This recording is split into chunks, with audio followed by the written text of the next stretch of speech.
Hi Lisa, how you doing today? I'm doing okay. Did you make it here okay to the office? I did. Traffic wasn't too bad. Good, good. So I understand that you come to see me because you have a situation at home. Yeah, I'm just been a lot of anxiety right now. My oldest child is moving out, and I know as a mom that's the goal is to, let them be independent and start on their own, but still a little concerned that it's going to work out and that, that he's in a good place and living where he should and going to eat dinner and do those things that you worry about them doing. Okay. I'll try to help you with that. And I'm sure you're eager to get started, right? Absolutely. With the counseling. The sooner the better. Good. I want to make sure I go over a few disclosures about the counseling relationship before we get into assessment, which is the first stage. Okay. Right? We'll ask you a lot of questions. All right. Okay, about your past and what's going on now. And then after assessment, we'll move into counseling. So we come roughly once a week. Okay. But first I want to get through kind of a piece on confidentiality. Okay, so like attorneys, what you can do and not do, and Kind of. I'm glad you brought that up about attorneys. Attorneys and clients have confidentiality, and counselors and clients have confidentiality, but the two types are different. So I'll explain to you how it will work between you and I, but know that is a little bit different than it works between an attorney and their client. okay, and you'll explain the differences to me. Absolutely. Okay. So if you want to think about a counseling relationship, all this time you spend here, the notes that I'll take during the assessment and the progress notes later on, because I'll have a chart Mm-hmm. with your name on it, and it'll be stored in a secure place. All that is confidential. And next to that word confidential is an asterisk. Right? Okay. There's exceptions. Okay. And what I want to explain to you are those exceptions to confidentiality. Because confidentiality isn't absolute. So there's times you might tell someone else something that I said. Yes. Okay. Yeah. But there are very specific situations that occur that permit that or mandate that. Okay. And I want to review those with you before we move on. Okay. Does That's that fine. make sense? Yeah. I'd like to know that before I tell you anything. I agree. It's a good way to look at it. So the first exception to confidentiality is when you give me permission to release information that you've disclosed and interactions we've had in counseling. Okay. This is actually fairly common. For example, do you have a primary care physician? I do, yes. Yeah. So depending on what we talk about, you may want him or her to know about our discussions. Okay. So you may sign a release that gives that physician the right to talk to me directly. Okay, that makes sense. All right. Furthermore, your issues with, or part of your concern was with your son. Mm-hmm. So say, and I don't necessarily foresee this, but say later on, as we work together, you want him to come in for a session, Okay. just to talk about something, right? You would have to sign a release of that confidentiality so he could be here and talk with me. Okay. That make sense? That makes a lot of sense. Okay. The other exceptions are you have an insurance company. Mhm. I saw that when you filled out your screen pack, you had insurance.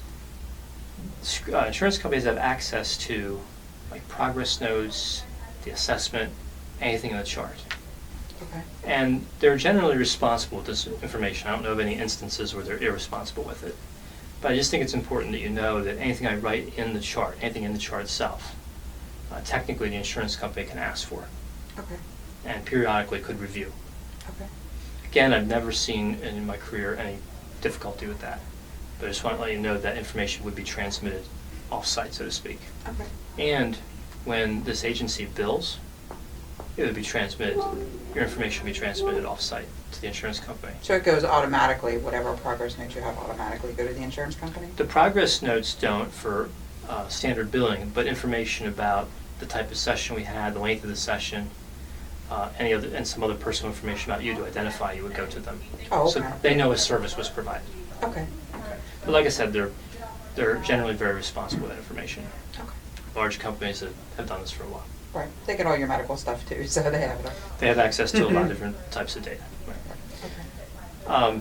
Another exception to confidentiality. And again, I don't foresee necessarily any of this happening, but I want to tell you about the limits of it. Okay. Is in the event that I feel that you're going to harm, or there's a high potential that you're going to harm yourself or someone else. Okay. Right?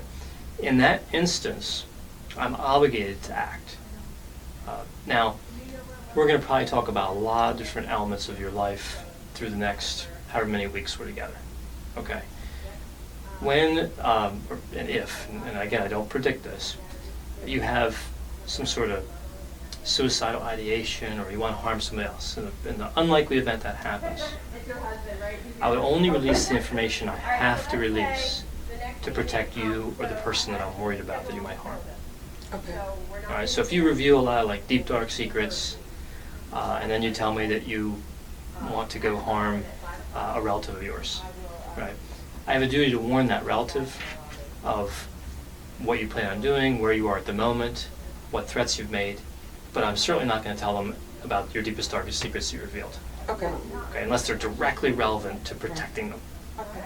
Okay, and it's very unlikely they would be. Right. I'm not planning on hurting anybody, I but know. we should be good. I know, yeah, but I just want to let you know that these, this confidentiality, the information I release, is limited to just what I need to release. Okay.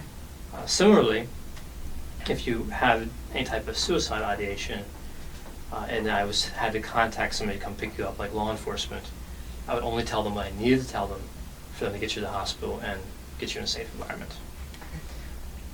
This, I want to take an opportunity, talking about the suicidal ideation, to let you know that just because you have suicidal ideation, like thoughts, a lot of people think about suicide from time to time, or even homicidal ideation, or thoughts you're going to harm someone, right? Not necessarily even kill, but just harm, does not by any means automatically mean I'm going to call the police. Okay. Right? Think of it as something that opens a discussion, certainly, about your safety and someone else's safety, but that's not, we don't go automatically from there, that is, if you're having a thought of suicide, to the hospital. Okay. Okay, there's a discussion, and the vast majority actually, of people that have suicide ideation do not have any intent or plan to commit suicide. Okay. Does that make sense? So you say, so if someone's thinking about it, you are not just going to call the police and send you to the hospital. You're going to try to get to the bottom of it first. Absolutely. Okay. Yeah. That, I have responsibility to make sure you're safe, and I feel like I can do that if we talk through an issue and you don't have any, I don't have any reason to believe you're going to harm yourself, but just had a suicidal thought. Okay. Okay. That That's makes a lot sense. different than you came into me and told me about a detailed plan, and you really seem like you're going to do it. Then I'd be a lot more worried. Okay, that makes sense. Okay. So that exception to confidentiality is really used in the most extreme cases of suicidal or homicidal ideation. Now, another exception in this state that I want to let you know about is if I have any reason to believe that a child or an elderly person is being abused, I have to report it. What's called a mandated reporter. Okay. Now, I'm sure that you're not abusing No, any I'm not children abusing anyone. or elderly people. But I want to explain how this exception works because it's a little more far-reaching than you may think.